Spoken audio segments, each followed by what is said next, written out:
Hello, YouTube vintage stereo collectors and restorers.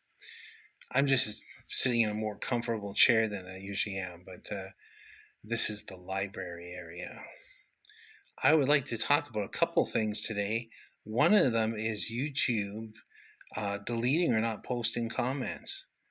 I don't moderate, I have moderation turned off, but somebody brought to my attention that their comment didn't show up, and I looked and no, it's not there. Then 3 days later, it showed up. So something going on. They're having glitches there. I actually went through about 3 weeks of comments, and I found 5 or 6 that didn't show up. And then I posted one. It posted right away. So it's hard to say what's going on there. I know it's not my computer and any of the things that they suggest. Um, I actually posted a reply to another comment, and it took days to show up. It actually came, you get that summary of your notification summary. It actually showed up 3 or 4 days later there. It's like, oh, okay. I just want to say it's not something I'm doing. I'm not moderating them. The only time I will take a comment away is if somebody's not behaving themselves. Using good language, being respectful of other people. The other thing I want to talk about seems to be a little bit of a change in the vintage stereo market. This is what I'm noticing, at least where I am in southwestern Ontario. Little story. Back in April, I went and looked at a Heathkit AA100 and AJ23. I think it was the 23. It's the twin to the AA100. I'm talking, the orange case, the chrome, the lighting strip that looks like it's off a 1963 Frigidaire stove. Great series, by the way, one of my favorites. And I went and saw it at a flea market, and the guy said that's $1,400 is what I'm asking for that. And that I thought was too much, especially he hadn't even tested them. He said, I'm just reselling them. Okay, fair enough. I was there a couple weeks ago, and he actually, I walked through, I saw them there, and he said, oh, aren't you the guy that wanted the Heathkit? You going to buy them today? I was just like, huh? He said, $800 or offer. And I'm like, oh, okay. Actually, I moved on. I bought something else. I said, I sell stuff to buy stuff.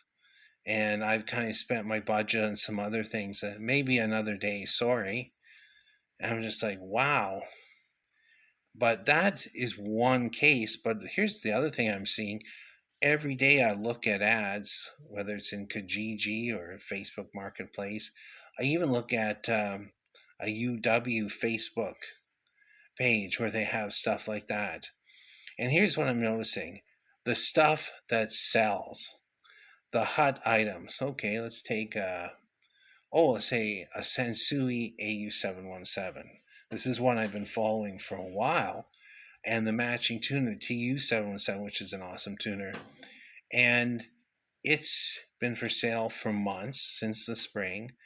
Initially priced very high, and now it's come down to $1,200 for the pair.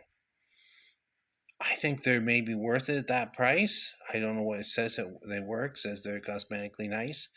But those I thought would sell at a slightly higher price.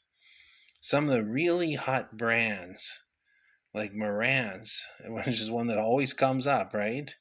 I'm seeing them sitting around, not selling quickly. Some of the really classic models, too. I don't know what's going on there. The economy, as you know, is kind of, right? Many people don't have the spending money. They'd rather spend it on food. I get that. I also think there's a demographic shift taking place. And those demographic shifts, you think they happen over the long term. But I've noticed, for instance, let's say 12 to 15 years ago, I was doing what I'm doing now.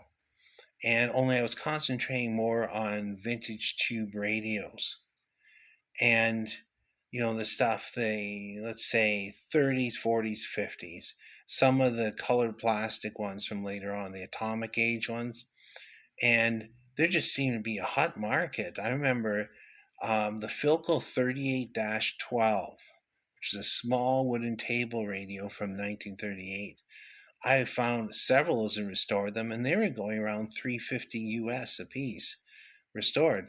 I'm telling you right now, I could be lucky to get $80 for one. The tube market, and I've talked to some antique dealers about this, they don't even want to sell tube radios anymore. So can't get anything for them. They don't sell. Plus, they almost always need restoration.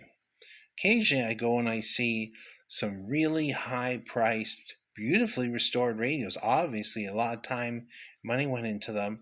I'm looking, I'm going, that Strongberg Carlson is not a $350 radio.